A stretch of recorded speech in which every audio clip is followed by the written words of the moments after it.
There are people who really like long-haired guinea pigs, people who really don't like long-haired guinea pigs, and people who don't care.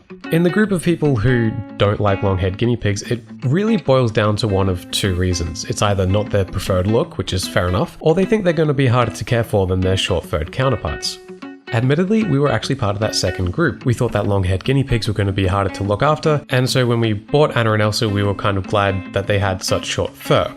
Unfortunately, as they grew older, by the time they got to about 6 or 7 months, we realized that they were not by any means short-furred pigs. They're not exactly long-furred, but they're somewhere in the middle. Now that we have 2 medium-haired pigs and 2 short-haired pigs, we realize that there's not really any difference in taking care of them. We brush the long-haired pigs a lot more frequently, obviously, but that's about it.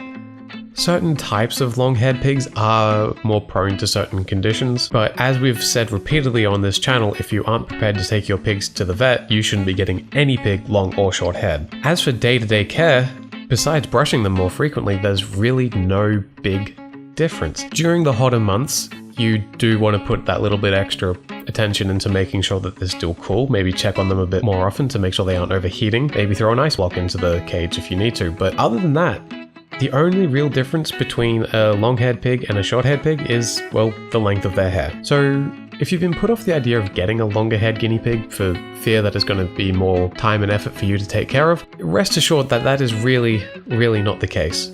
All guinea pigs deserve your love, regardless of the length of their hair. We hope we've given you something to think about. We'll see you next time.